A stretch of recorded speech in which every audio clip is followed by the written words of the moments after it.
Welcome everybody to I think the 51st episode. I may have missed an episode along the way, but let's say this is the 51st live stream of the Advanced Dungeons and Dynamics 365 bare bones configuration live stream, where we're going through the setup of Dynamics 365 finance and operations, and we're doing that from the ground up, showing you that it's really not that hard to set up Dynamics, although since we're just takes a little bit of time and a little bit of guidance as to what you actually need to set up. So you can do this, you can follow through and do exactly what I'm doing. It's not rocket science, and I'd really like you to do that. But anyway, with that said, what we're doing is we've gone out and we've configured Dynamics 365. We've configured all the financials, we've configured the products, and now we're working through the inventory management. We're actually here on the first module that we're working through, and we're going to finish this module today, which is the configuration. Let me change over to here. Which is the configuration of, we're going to do the configuration of the inventory journals, or the journal names, and then we're going to set up some of the parameters within the inventory management, and then after that, we're actually done with all of the controls that we need in order to do inventory management, to cost products, and do all of these things. And we can start working on configuring our products and doing some more exciting things in the live stream. But what we've got here is, for those of you that haven't seen this, what we've got the Waterdeep Trading Company, which we've been working through. We've got their instance inside of the lab, so that we're setting up, and we've been working through some of the product management components here within the system. Now, what we're going to do is we're going to continue using this lab until we've finished everything, until we've got sales and purchasing up and running, and then move on to other areas. But what we're doing is we're working through, in this case, we're working through the bare bones configuration guide. So this is the step-by-step instructions that I'm following, just to make sure that that my guide is actually good enough for you all to do. And we've got so far so good. We've got through the system. So we've gone out and we've configured the item groups and the model groups and the different areas. And now we're going to go out and configure the inventory journals. So I'm just going to move straight to that area. And using this as a guide, what we're going to do is we're going to create what are called inventory journal names. So if you followed through all of this all the way from the ledger, then in the ledger there are journal names, for example, for like an AP invoice, general journals, intercompany journals, all of these things. And it's exactly the same with the inventory management. There are journals. So the inventory is treated like exactly the same way as the ledger, with these journal names going out and doing the additions and subtractions within the inventory. So we need to set these up and we need to configure them. So what we're going to do is we're going to create a number of different journals. And if we go over and look at the public server, which has all of this configured already for me, that maybe I'll go back and look at for reference, then we can see that we've got a number of these journals that we've got set up in the system. And this is what we're going to set up now. And we're going to move through the documentation. We're going to start with by creating an inventory adjustment journal. So these are going to go through really quickly as we sort of set these up. So let's move over and let's start looking at the journals. And what we're going to do is we're going to find the page which allows us to go out and manage all of these journals. And this one is a little bit obscure, or I thought it'd be obscure, but it's just called inventory. So it's not inventory journal names. It's actually within the journal names set up within inventory, and it's called inventory.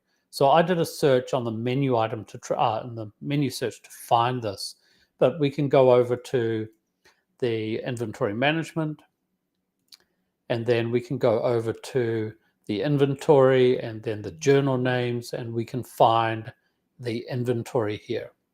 So this is going to take us into the area where we're going to go out and configure our journals. So what we're going to do is we're going to create a couple of journals. And the first one is going to be an inventory adjustment. And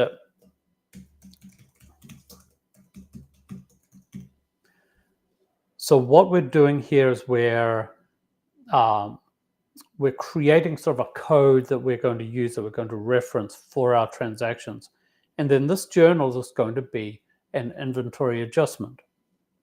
And then let's see, selection by, and the only other change that we need to make for this, for the inventory adjustment, is we need to specify the posting level. So we can post in detail, which is every transaction is going to create a posting, or we can post in summary to the general ledger proper. So the subledger is going to have all of the transactions, but the ledger we're going to post in summary, so that we don't get an overabundance of posting transactions that get created here. So we've got our first journal name here. Now what we're going to do is we're going to, rather than create these journals on an as-needed basis, we're just going to create the additional journals that we need in the system. So I'm going to create another one, which is going to be for the bill of materials.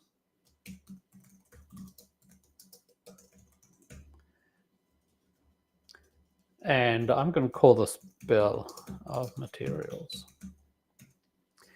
And then this type is going to be a BOM journal, or a BOM journal type. And the posting, again, is going to be summary. I'm going to create another one, which is going to be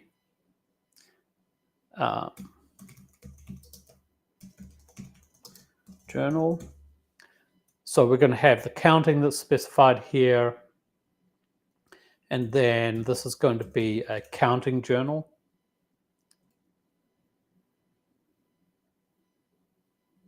And sorry, I was just checking to see if there were any comments that were coming through here. So we're going to have a counting journal. And again, this one is going to be, we're going to have a summary for this. I'm going to create another one, which is a catch weight journal.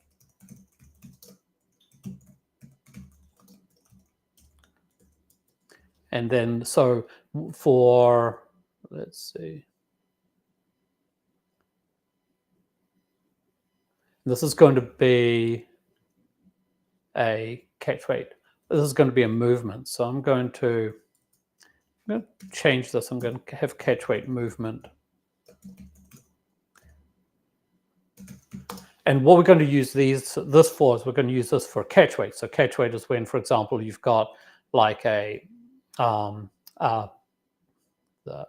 pack of items, maybe like let's say a pack of staves. So I won't use chicken wings. And then you've maybe got 20 within that unit, or within that one each, or one pack. And then maybe you're removing staves out of that, which then you're still going to have a pack of it, but maybe you've got 10, maybe you've got 5 until you deplete it. So we're going to create an inventory catch weight movement. And then we're going to create a new one, which is going to be an inventory movement. And this is just going to be a general movement. Let's make this a summary.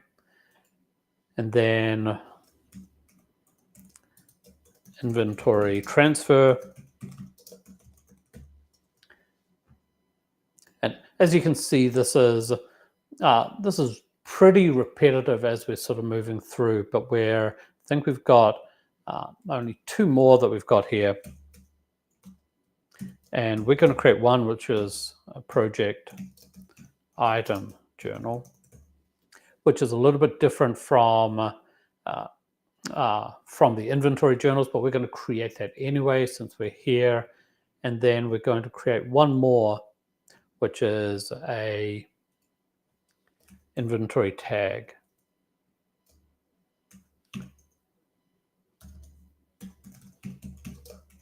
Or actually item tag counting journal. And then this is going to have the tag counting.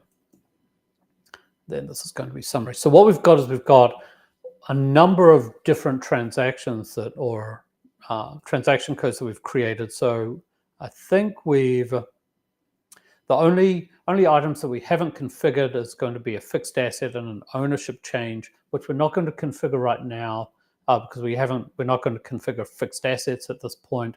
And then also we're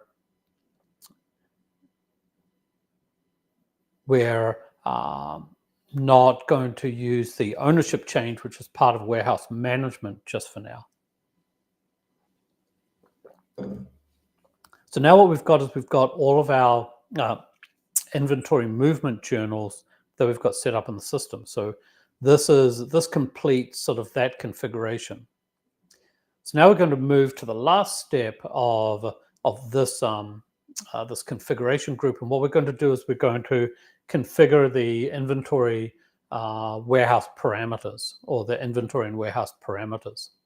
And there's not a lot to do here, but we just need to sort of tidy some things up in the system. And let's see. So I'm just looking through. Okay. So what we need to do is we need to go and link these inventory journal names back to the parameters so that it will know that we're going to use these transactions as the default transactions. So let's move back to the server. And what I'm going to do is I'm going to go to the inventory and warehouse parameters. I didn't go through the search this time. Usually when I find the parameters, they're pretty easy because they're always under the setup within the module. Then I'm just going to open that up.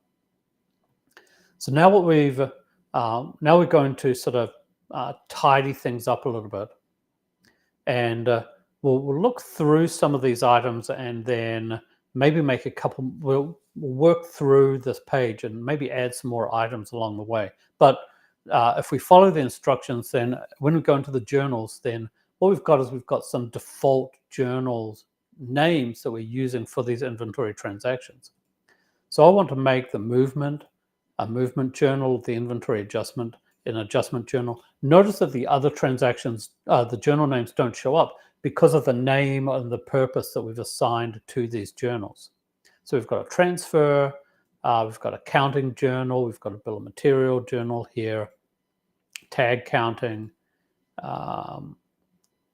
we've got the catch weight journal, catch weight movement journal, and then the batch merge is going to be a bill of material, and we don't have an ownership change, and also we don't have any item arrival or production input journals within the system. So this is these are going to be the default journals with the numbering sequence that we're going to use whenever we're going out and performing these transactions. Now, also what we want to do is we want to go to and set up, for example, the locations. And this is going to default in the size of the locations when we set them up.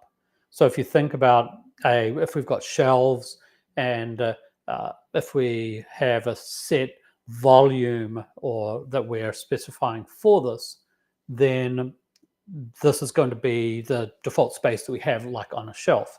So the default shelf size that we have is going to be 42 inches. So these are large shelves that we're managing for the width. So 42 is 36, 2.5 feet, 3.5 feet maybe, and then we've got it's going to have a depth of 48 inches, which is going to be 4 feet. All of this is in Imperial because this is Dungeons and Dragons, and we don't have metric in Dungeons and Dragons. And then the height is going to be 36 inches. which is going to be 3 feet. So these are our storage locations. If we wanted to use smaller shelves by default, then we could go and change this default. And then when we create our locations, they're going to have the different sizes. Now, let's look at that. That's the main configuration that we need to do. But let's look at some of the other items that we can do. So what we want to do is, what is our default unit that we're using? And what we're going to do is our default unit is going to be inches. The default weight is going to be pounds. The default length I'm going to have as inches, and the default volume unit is going to be, let me see, it's going to be cubic inches. So we're going out and specifying these defaults. So whenever, when we go back and look at our locations, then these widths and depths and height are going to be based off this, based off inches, because this is our length unit of measure. So this is how we lay this out. If we had larger warehouses where maybe we do it in feet or meters or whatever, yards or whatever we want to do, then we'd go out and change that here. Now, we're not going to have any manual sort codes. We're not picking anything out. We don't have any warehouses configured, and we can just leave that as it is. For our bill of materials, let's have a look. This is a restriction on the circularity of the bill of materials. So, for example, a bill of material can't be inside of its own bill of material, but we're going to leave that for now. We've got our accounting, inventory accounting set up, where we really don't have any configuration that we want to do there. Our transfer orders, we don't have any transfer journals that we need to have here. When we haven't configured the quality management, our inventory dimensions will just leave, and then a lot of this other information that we're using, although we will go out and for compliance, we will set the administrator as Greta Iron Fist, which is the administrator, and then we haven't configured any commodity pricing. So what we've done is we've gone out and we've configured all of the inventory management here in the system. So let me go out and let's have a sneak peek at the next next item, because we do have around about 10 minutes.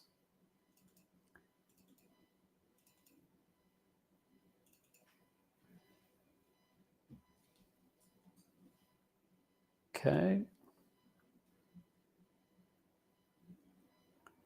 So let me just do a little bit of adjustment here. And I'm going to point this to our new document. So since we've got a little bit of extra time, we can move on to the next next section. And let me do a little bit of manipulation here. I just need to tidy things up. And what we're going to do is now we're going to configure some of the inventory management. So let's go out, and I think we've got time that we could go out and start working through the inventory structures and actually create a site here. Now, so now that we've got the controls configured, now what we're going to do is we're going to configure how we store the items or where we store them and what are the structures that we have within the inventory. So what we start off with is we start off with a site. A site is the way that I think of a site, and other people may have other ideas, but the way that I work with a site is a geographic area which is in the same location. So for us, we're going to create a site which is the Waterdeep Trading Company, which is probably the Waterdeep location. And that can have a number of warehouses under it, because we could have a raw materials warehouse, we could have the retail location, we can have a production area, and they're all within. We don't have to have any major transportation to move inventory between those different areas. So a site is this geographic location. Now, if we opened up a new store in Neverwinter or Baldur's Gate or somewhere like that, then that will be typically another site. And then a lot of other things like the costing is going to be managed by that site as well. So we could have a different cost of items at the more remote locations than we could have at the other locations. So that's just a little bit of preamble to these sites. So let's see if we can create some more information here in the time that we've got left. And what we're going to do is we're going to find the sites. And I'm just doing a search here for the sites within the menu search, my favorite way of accessing things for the most part. And the sites are within the inventory, also gives us the cheat sheet on where to find this. But the sites are within the inventory breakdown, within inventory management, and also within warehouse management. But I'm just going to go here into my inventory breakdown and go to the sites and see the locations there. So what we're going to do is we're going to go out and we're going to create a new site. And this is going to be for Waterdeep. So we're just going to give it the name, and then we're just going to save this. Now, we can also go out, and something that we may want to do is we may want to specify the address for the Waterdeep Trading Company as well. So let me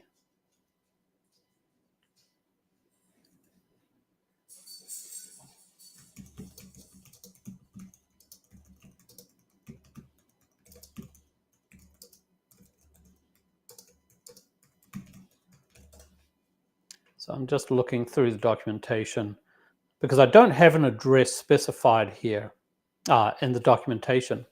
But addresses are going to be useful when we're going out and doing, when we're shipping, for example. And so what I'm going to do is I'm just going to tidy this up. I'm going to add just a general location for our site.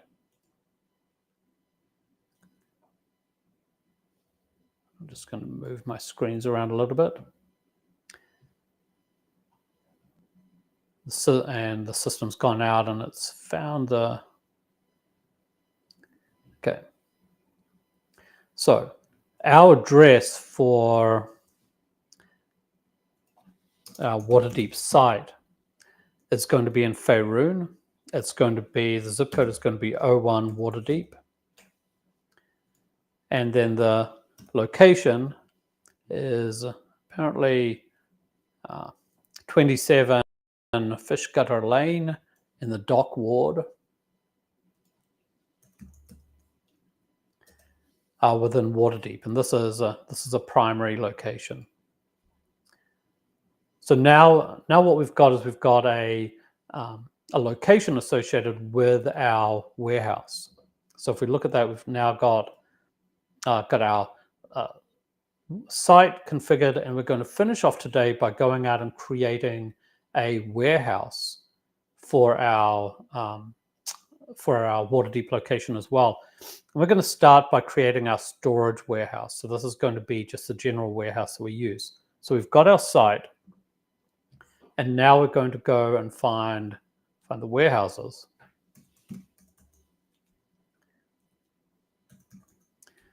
This is one of the items where we have to spell out warehouses, for example, completely, because otherwise it shows up every warehouse configuration out there.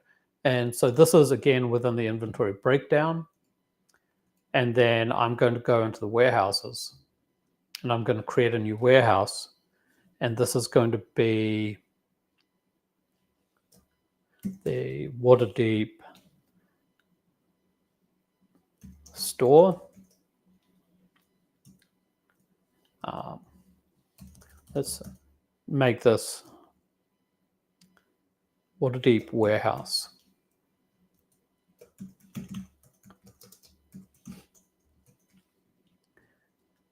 And this is going to be in the site of Waterdeep. So what we're doing is we're sort of linking the site back to the warehouse. And then also if we go out, we can go out and add an address here.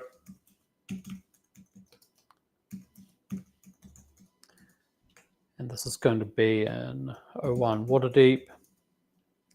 And this is going to be at 27 Fishcutters Lane on the dock ward. And save that as well. Let's edit that again. And that's primary.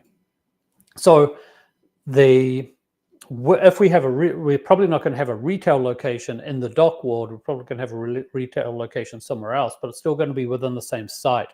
But if we have a retail warehouse, then we'd create a different location for that. So what we're going to do is we're going to stop there. We've got a warehouse, and in the next live stream, what we're going to do is we're going to go out and configure this warehouse and set it up and add all of the location information and the storage information that we need for that warehouse. So we're going to flesh it out. So we've got some information here, but in the next live stream, we're going to continue on doing some more other items here. So with that said, we're going to stop. We've spent half an hour setting up inventory controls, and then we started moving on to the inventory structures, which are starting to get a little bit more fun within the system. And if anyone has any questions, then don't hesitate to ask questions on LinkedIn or Facebook or YouTube, depending on where you're watching this. I'm always interested to hear people's feedback. If you want to support this project, then you can go to adnd365.com/Patreon, and every copper piece helps. It keeps the servers up and running for this grassroots project. And if you want to find the guides that we're using, then go to adnd365.com/start. And if this is the first time you've stumbled on this and you're interested in Dynamics 365 and how it's configured, then go and check out all of the other live streams that we've done. So as I said, this is the 51st live stream, I think, 50th or 51st, but we're going to go with 51. And all of the other ones starting from the beginning, build upon each other, and you can actually go to YouTube and go to my channel, and you'll be able to see all of these videos, all 51 glorious videos that are out there. So with that said, I'll see you in the next live stream where we continue with the inventory structures and we create inventory locations and dimensions, and also quarantine and transfer warehouses, if I remember right. So with that said, have a great rest of your day, and thanks for watching.